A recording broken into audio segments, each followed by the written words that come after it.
Matthew chapters end of 16, beginning of 17, the Transfiguration, and the whole take up your cross and follow me. That's what we're looking at in this episode of The Word Made Fresh. Reverend Thorne, who's joining us though? This isn't just the two of us. We have another special guest. What's going on? Well, today we're being joined by Alisa Castilla, soon to be doctor.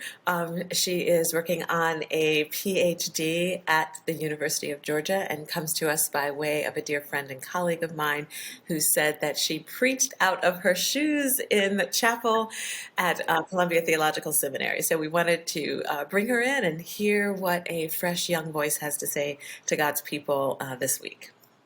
So welcome, Alisa. You want to tell us anything more about yourself? No, I think that covers it. I'm pretty simple. Okay. We're so glad that you're here and that you're going to be joining us for worship for Transfiguration Sunday. So you're getting ready to step into the pulpit at Riverside. We're recording this a little bit in advance, so let's just say that up front.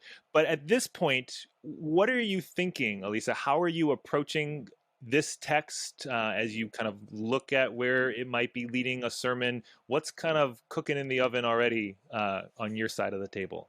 So initially, because I'm working on my PhD in counseling psychology, so it's a career shift for me. I was a speech pathologist, and so now all of the questions center around, which I wasn't really anticipating, the questions center around what do you believe about how people change? And so I thought that that's where I was going to go. But as I read the text more, and preaching is an interesting thing because it's like this: you think you're going here, and then, okay, I think I'm going there, and then there's like a little detour, but you end up in a place that's good for the body, and that's what we're aiming for. And so, as I've been reading, though, really being struck by this idea of taking up your cross and what that means, and what it means to like give up your life, and like what Jesus is really asking of the disciples there. And so as I've been like thinking about that, I got a chance to work at the two Mississippi museums this summer, because I'm from Mississippi, my family's there, and I didn't know how much of a life I would have after starting a PhD program. So I said, let me see my friends and family now. And so I spent my summer in Mississippi. And the two Mississippi museums, one side is the Museum of Mississippi History, the other side is the Mississippi Civil Rights History. And they had a summer camp. And so I got this opportunity to be a camp assistant, a program assistant for the first summer camp, working and learning alongside upper elementary and middle school students. And so really being in this space where you are engaging people who really understood what it meant to take up crosses and to live in a way where they were constantly in this space of having to consider what it meant to what their lives meant and what livelihood for other people meant. And so that's kind of where I've been positioned and thinking, and I'm sure that's inspired by the fact that it's Black History Month.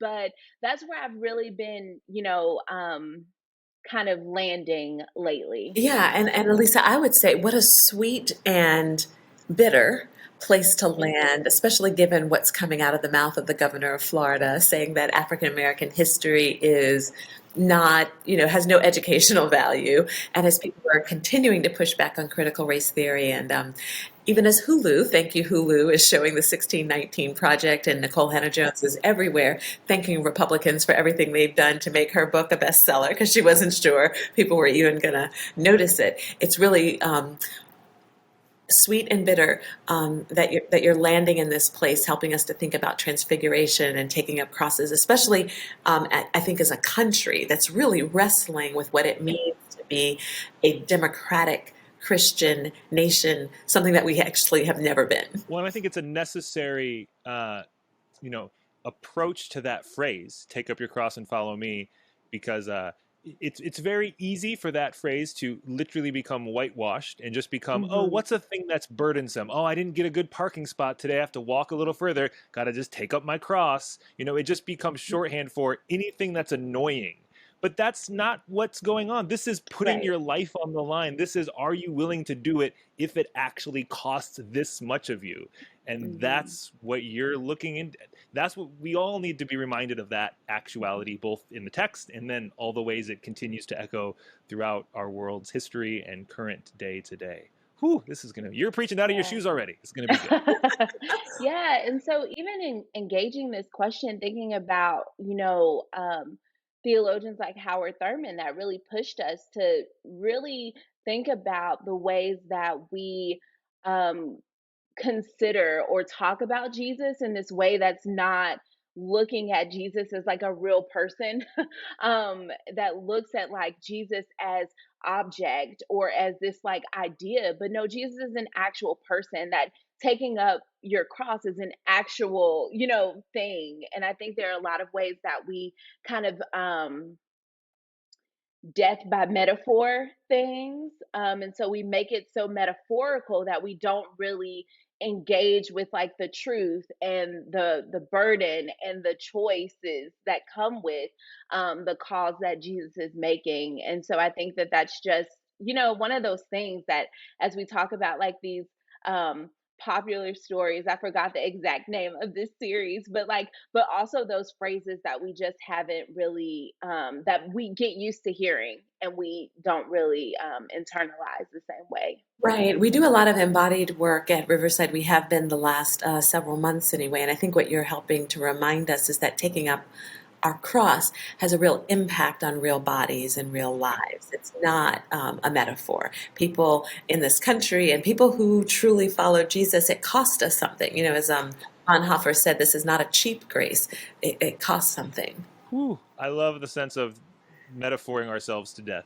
Just when we turn everything into a metaphor, we lose the actual meaning. Oh, Hmm. We all do. right, all right. And unbeknownst to you too, Alisa, our theme for Lent is actually follow the leader. And you're talking about picking up a cross and following, preaching just a few days before Ash Wednesday, the kickoff to Lent. And I just love how the Holy Spirit has worked that out, that you will be saying to our community what is so true about Lent and this opportunity to slow down and really think about what it means to be a Hmm. follower and a believer of Jesus. It's going to cost us something. And you know, we're going to be engaging in prayer, fasting, and almsgiving during Lent. And I think your sermon's going to set us off on just the right path. So grateful for your thoughts and your thinking and your scholarship.